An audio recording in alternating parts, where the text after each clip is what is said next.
아멘. 하나님 말씀 함께 보겠습니다. 사도행전 10장 1절부터 8절 말씀입니다.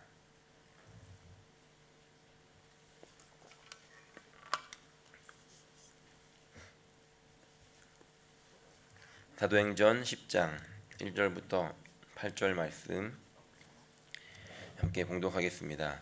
가이사랴에 고넬료라 하는 사람이 있으니 이달리아 부대에 하는 군대의 백부장이라. 그가 경건하여 온 집안과 더불어 하나님을 경외하며 백성을 많이 구제하고 하나님께 항상 기도하더니 하루는 제9시쯤 되어 환상 중에 밝히 보매 하나님의 사자가 들어와 이르되 고넬료야 하니 고넬료가 주목하여 보고 두려워 이르되 주여 무슨 일이니이까. 천사가 이르되 내 기도와 구제가 하나님 앞에 상달되어 기억하신 바가 되었으니 내가 지금 사람들을 요바에 보내어 베드로라 하는 시몬을 청하라. 그는 무두장이 시몬의 집에 유숙하니 그 집은 해변에 있다 하더라. 마침 말하던 천사가 떠나매 고넬료가 집안 하인 둘과 부하 가운데 경건한 사람 하나를 불러 이 일을 다 이루고 요바로 보내리라. 아멘. 지난 시간 우리는 죽은 여인을 살렸던 장면을 통해서 예수님처럼 사역했던 베드로의 모습을 보았습니다. 오늘은 장면이 잠시 전환이 되면서 고넬료라고 하는 한 백부장에게 초점이 맞춰집니다. 이 고넬료가 어떤 사람이었는지 1절과 2절에 소개하고 있는데, 먼저 1절을 보면 가이사랴에 고넬료라는 사람이 있으니 이달리아 부대라 하는 군대의 백부장이다 라고 소개합니다. 사는 곳은 가이사랴고 직업은 로마 군대의 백부장입니다. 도시에 가이사랴라고 하는 명칭이 붙으면 이 도시는 황제의 도시입니다. 굉장히 발전되고 화려하고 웅장하고 황제를 기념하는 그런 신전이 있는, 그래서 황제가 허락을 해야만 명칭을 붙일 수 있는 곳이 가이사랴입니다. 그래서 가이사랴 빌립보 이런 데도 있지 않습니까? 그러다 보니 그런 황제의 도시이기 때문에 로마의 그 주둔군이 있었습니다. 그래서 이 당시에 상주군이 한 600명 정도 있었다라고 합니다. 그래서 6개의 그룹으로 6명의 백부장들이 리더십을 행사하고 그곳을 지키고 있었는데, 고넬료는 그 중에 한 사람이었습니다. 로마 사람이었는데 로마 사람으로서 일종의 파견을 나와 있는 셈인 것이죠. 그런데 그 사람의 신앙이 어떠했는지를 우리는 2절을 통해서 볼 수 있습니다. 2절에 보니 그가 경건하여 라고 이렇게 시작합니다. 이 사람이 어떻게 하나님을 알게 되었는지 우리는 알 수 없지만 분명한 것은 하나님을 알고 또 잘 믿으며 살아가고 있었다는 겁니다. 경건했다라고 하는 것은 그냥 그의 삶이 경건한, 우리가 말하는 그런 모습이 아니라 어떤 대명사입니다. 특정한 사람들을 이르는 말인데, 유대교로 개종을 한 것은 아닌데 그 유대인의 회당에 다니면서 그 하나님의 말씀을 귀하게 여기고 그 말씀을 따라 살려고 했던 이방인들, 그러니까 그런 사람들에게 경건한 사람이라는 호칭을 붙여줬거든요. 그래서 이 고넬료도 그렇게 경건한 사람이라고 인정받는 그 명칭을 얻은 사람이었습니다. 그리고 그의 신앙생활에 대해서 이어서 3가지를 기록을 하고 있습니다. 그래서 오늘 우리는 이 고넬료의 삶을 보면서, 그리고 그의 모습을 보면서 이 경건함이라는 것이 무엇인가를 같이 생각을 해보려고 합니다. 우리가 생각하는 경건함 이런 것은 뭔가 이렇게 엄숙하고 이렇게 경건하다 못해 약간 경직된 분위기이지 않습니까? 그런데 오늘 우리에게 가르쳐주는 이 경건은 그런 것이 아니라는 것을 우리가 알게 됩니다. 오늘 이 말씀을 통해서 3가지를 살펴보려고 하는데요. 첫 번째, 경건은 무엇인가? 2절 말씀을 계속 보면 그가 경건하여 온 집안과 더불어 하나님을 경외했다라고 기록합니다. 첫 번째로 이 경건은 하나님을 경외하는 것입니다. 경외한다라고 하는 것은 공경하면서 두려워하는 것, 이것이 같이 합쳐져 있는 말인데, 고넬료는 하나님을 공경했고 또 두려워하면서 신실하게 하나님을 믿었다는 겁니다. 특별히 오늘 말씀을 주목해 보면 이런 디테일한 부분이 있는데, 온 집안과 더불어 하나님을 경외했다라고 기록합니다. 당시에 이 백부장이나 천부장들은 이런 군대 지휘관들은 보통 로마에서 일정 기간 동안 이제 외지로 파견이 되어 있던 사람들입니다. 그리고 뭐 요즘의 군인들도 직업 군인도 그렇듯이 지역을 자주 옮겨 다녀야 했습니다. 그러면 어떻게 생활을 했겠습니까? 제가 군대에 있을 때 제 부대가 한 400명 정도 되는 부대였는데 대대장님이 새로 오셨습니다. 40대 초반이셨는데 가족을 두고 혼자 오셨습니다. 가족은 그 서울에 있고 그 부대가 좀 외진 곳이었기 때문에 대대장님 혼자서 오셔서 그 넓은 관사를 혼자 이제 쓰고 계셨습니다. 물론 이제 2년이 지나면 또 다른 곳으로 옮기실 것이기 때문에 그렇게 이제 결정을 하신 건데 적지 않은 군인들이 오지로 파견이 되면 그렇게 살아갑니다. 당시 로마 군인들도 그러했다고 기록을 하고 있는데 지금 군인들이 그러는 게 아니라 이 당시에 로마 군인들은 그렇게 이제 멀리 떨어져서 생활을 하다 보니까 그 지역에 머무는 동안 첩을 두어서 다른 여자친구를 두어서 생활을 하기도 했다는 겁니다. 그러니까 이게 합법은 아니었는데 상관들이 또 다 눈을 감아 주었다고 합니다. 그런데 이 고넬료는 그런 사람들과는 다르게 온 집안이 함께 살고 있었다는 겁니다. 함께 하나님을 그리고 경외했다라고 기록합니다. 하나님을 믿게 되면서 그렇게 살았는지 아니면 함께 살면서 하나님을 믿게 되었는지는 모르겠지만 분명히 다른 사람들과는 다르게 살았다는 겁니다. 그것은 하나님을 두려워하는 마음이 있었기 때문에 그렇게 살 수 있었다는 것입니다. 우리가 하나님을 두려워한다라고 하는 것이 하나님을 무서워하고 위축되어서 살라는 것이 아닙니다. 하나님은 우리에게 공포를 주시는 분이 아니라 무게감을 주시는 분입니다. 그분은 우리를 친구로 대해 주십니다. 하지만 우리는 종의 자세를 가져야 합니다. 제가 군대에 있을 때 오늘 이제 백부장이 나와서 군대 얘기가 자주 나오는데 6개월 먼저 온 선임이 있었습니다. 근데 이제 나이도 비슷하고 이제 친해지다 보니까 어느 순간 이제 제가 6개월 후임이라는 위치를 잊어버린 거죠. 그랬더니 어느 날 이러더라고요. 어이 전진철이 정신이 번쩍 들었습니다. 지금 내가 뭐 너무 넘어갔구나. 우리가 하나님이 어떤 분이신지를 기억할 때 정신을 번쩍 차리고 그분을 공경하고 또 하나님의 그 무게감을 우리가 기억하면서 두려워할 줄 아는 그런 저 여러분들이 되시기를 예수님의 이름으로 축원합니다. 이것이 바로 경건이라는 겁니다. 두 번째로 경건은 무엇인가? 2절 말씀을 다시 보면 백성을 많이 구제했다라고 기록합니다. 두 번째로 우리의 경건의 삶은 무엇이냐면 이렇게 사람들을 구제하는 것, 돕는 것에 있다는 겁니다. 특별히 이 고넬료의 이 구제 앞에 이런 부사를 썼는데 백성을 많이 구제했다라고 기록합니다. 당시에 이 백부장의 그 급료가 웨이지가 어느 정도인지 찾아보니까 가장 적게 일하는 노동자, 가장 적게 받는 노동자의 이 월급의 3배를 일반 군인들이 받았고 이 군인들의 15배를 백부장이 받았다고 합니다. 그러면 일반 하층에 있는 그 노동자들의 45배를 월급으로 받았던 것이죠. 그러면 잘 살았을까요? 못 살았을까요? 그 정도로는 안 됩니까? 잘 살았을 것입니다. 그런데 이 고넬료는 그렇게 많이 받았던 급료를 가지고 구제하는 데 힘썼다는 겁니다.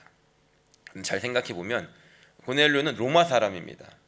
피지배국이었던 유대에 와서 그 유대인들에게 자신의 나라에서 받았던 봉급을 가지고 도와주었다는 겁니다.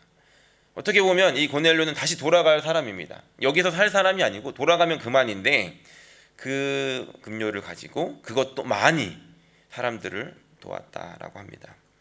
22절을 우리가 읽지 않았지만 나중에 보면 그 온 유대 족속이 그를 칭찬했다라고 기록을 하고 있습니다. 그러니까 이런 사람이었습니다. 우리가 흔히 들었던 이 로마의 귀족들의 생활상에 들어보면 굉장히 낭비와 또 방탕에 극을 달리던 사람들이지 않았습니까? 그런데 오늘 백부장은 물론 비록 하급 장교에 불과했지만 그럼에도 불구하고 그가 넘치게 받은 것들에 대해서 자신의 욕심을 아니면 자신의 야망을 채우기 위해서 허비한 것이 아니라 어떻게 보면 자신과 전혀 상관없을 수 있는 그런 유대인들을 위해서 그것도 많이 사용했다는 겁니다. 하나님 앞에서 경건하다라고 하는 것은 어떤 모양만 있는 것이 아니라 주신 것들, 하나님께서 나에게 주신 것들을 나누고 흘려보내는 것, 이것이 바로 경건이라는 겁니다. 도움이 필요한 곳에 나눠주고 또 필요한 곳에 하나님이 마음을 주시는 곳에 흘려보내주는 것, 이것이 바로 경건하게 사는 삶이라는 것을 오늘 우리에게 말씀을 통해서 가르쳐 주십니다. 유대인 이스라엘 지역을 보면 우리가 이제 갈릴리 호수를 많이 말하지 않습니까? 그런데 지도는 안 나올 겁니다. 갈릴리 호수를 보면 요단강으로 위에도 요단강, 아래도 요단강이 있습니다. 그런데 그 밑에는 이제 마지막에 이제 사해, 죽음의 바다라고 하는 사해가 있죠.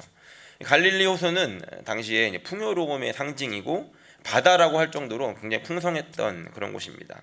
그런데 그 비결이 무엇인가? 그것은 요단강을 따라 흐르는 그런 흐름에 있었습니다. 그러니까 이 물이 위에서부터 공급이 되고 그곳에서 멈춰 있는 것이 아니라 이 요단강을 따라서 흘러가게 되었을 때 이 갈릴리 호수는 풍성한 바다가 되었는데, 그것이 흐르지 않고 모인 곳이 되었을 때 그곳은 죽은 바다, 생물이 살 수 없는 사해 바다가 되었다는 것입니다. 오늘 하나님께서 우리에게 주신 것들이 있다라고 한다면 이것을 가지고 어떻게 흘려보내는지, 그런데 그 흘려보내는 것이 없어지는 것이 아니라 그 흐름을 통해서 오히려 생명이 풍성한 그런 결과들을 가지고 온다는 것입니다. 영적인 것들이나 육적인 것들 모두 우리가 충분히 받고 충분히 흘려보내줄 수 있는 그런 갈릴리 호수처럼 우리의 삶을 살아간다면 하나님께서는 우리에게 그것을 경건함이다라고 인정해 주시고 그렇게 우리에게 말씀해 주신다는 겁니다. 고넬료는 자신의 있는 풍성함을 모아놓지 않았습니다. 그리고 어려운 이웃을 위해 어떻게 보면 관련도 없는, 상관없는 사람들을 위해서 그렇게 많이 흘려보내 주었습니다. 하나님의 마음이 있었고 하나님의 마음이 있는 곳에 흘려보내 주었고 하나님의 시선이 머무는 자들에게 흘려보내 주었다는 겁니다.